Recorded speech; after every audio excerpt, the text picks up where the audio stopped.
Hi, and welcome. You're listening to the X22 Report. My name is Dave, and this is episode 1646A, and today's date is August 23rd, 2018, and the title of the episode is, If You Have Not Prepared for the Economic Transition, You Might Want to Start. Let's get into the economic collapse financial news. Now, what we are seeing at this point is that we have two sides to the economy. One, which are the statistical numbers, which give us this great illusion that the economy is doing well. The Fed out there telling us it's doing well. The government putting out the statistical numbers telling us it's doing well. And then we have the people's economy, where it's the everyday person living in their home, shopping, working, maybe not working. And they are realizing and they are understanding what is going on here. And we've been talking about the housing market. Remember, the middle class, the housing market is very important to the middle class because this is really their store of wealth. And when house prices go up, they feel very comfortable. When house prices come down, they feel like things are not going their way. And a lot of individuals take home equity line of credits out from their houses to maybe purchase or send their children to college or do other things. And if your house is not appreciating, you just can't do these things. And you might even have to do it to repair a roof or something like that. We are starting to see now that the housing market, the prices are coming down, and the sales of pending, existing, and new home sales, they are declining. Now, yesterday we talked about existing home sales. They've declined, and the outlook does not look good. This is the very, very popular time of the year where people like to sell their homes, make sure their kids get in the home before school, make sure they have the address so they can register their children so they can go to school. It's warm weather. People like to move in at this time. Their flowers are blooming. It feels great. But we are not seeing the housing market do what it's supposed to do during the summer months. And we saw this during last summer and the summer before this. And when we look at it, it's getting worse and worse as time goes on. Now, new home sales, they were expected to rebound by 2.2% month on month, after crashing over 5% in June. But guess what? It didn't happen. The sales tumbled to 1.7% month on month after an upward revision. So it's even worse than we even think it is. So June's 5.3% drop was revised up to 2.4% drop, which impacted the miss in July. And we could see that this whole entire situation with the housing market, it's not going to turn out well. If we look at the UMich home buying condition, we see that people are looking at this and saying, listen, it's not a good time to purchase a house. Interest rates are moving up.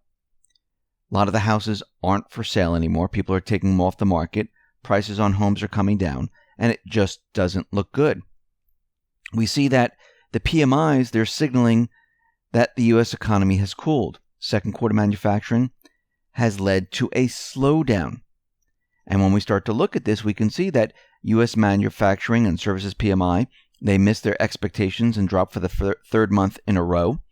And it looks like manufacturing is slowing right now.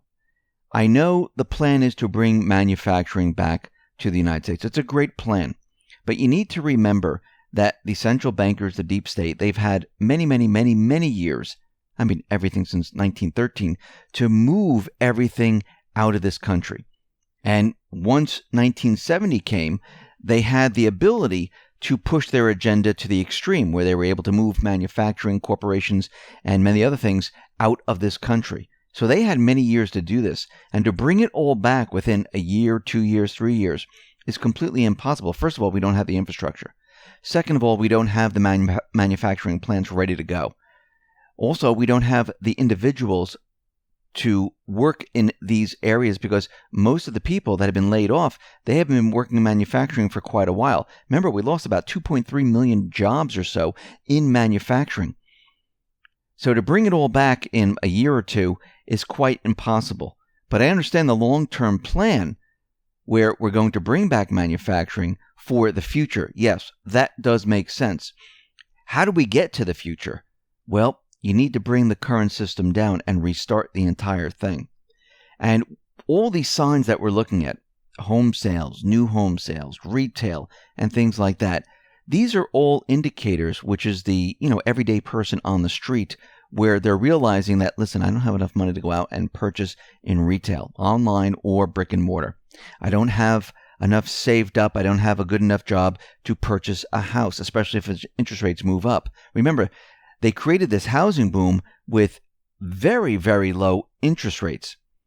And they started the, 0% down, 3% down, just to try to get people in. The same thing with the automobiles.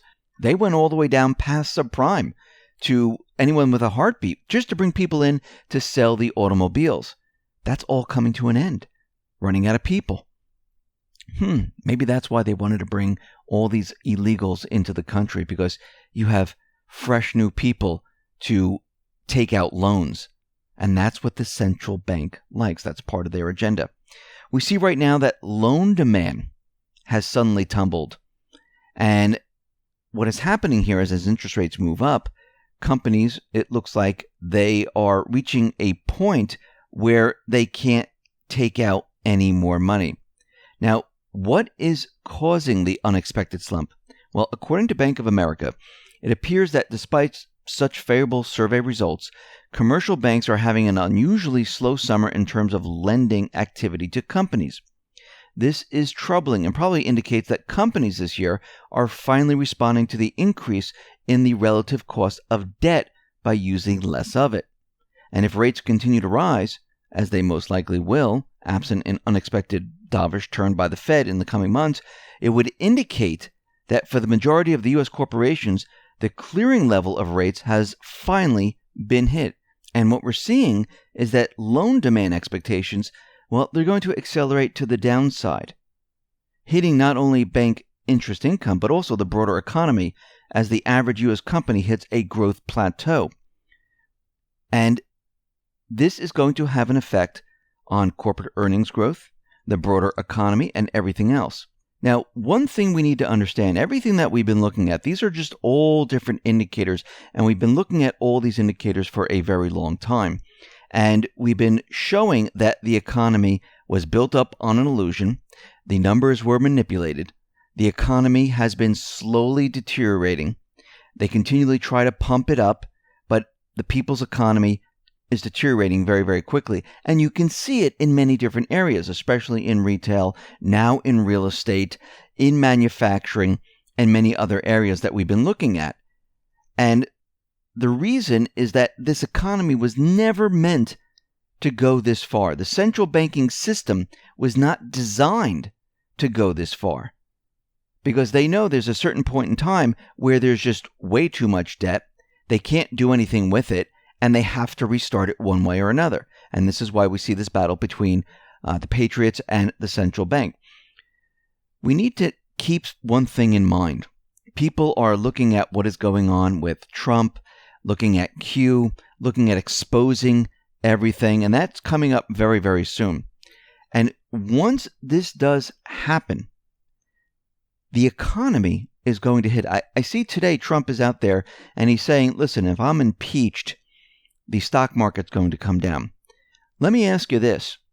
If all this information comes out that the mainstream media has been lying, that Clinton, Comey, and the rest, they are treasonous, and we have documentation to back all this up, and they declassify the IG report. We know from Q that people are going to reject this. People are going to be very angry. What do you think is going to happen to the economy? What do you think is going to happen to this country? It's all going to fall apart. And it's going to come down pretty darn rapidly, because people are going to be angry, pissed off. And once this information comes out, people are going to look into other information, like maybe the central bank, the Fed. What are they up to? What's going on with all of this? And this is going to bring down the entire system.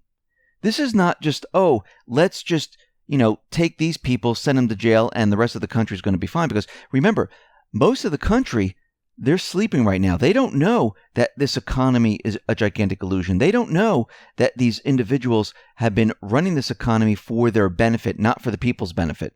And when all this information comes out, the whole house of cards comes down. And that includes the economy.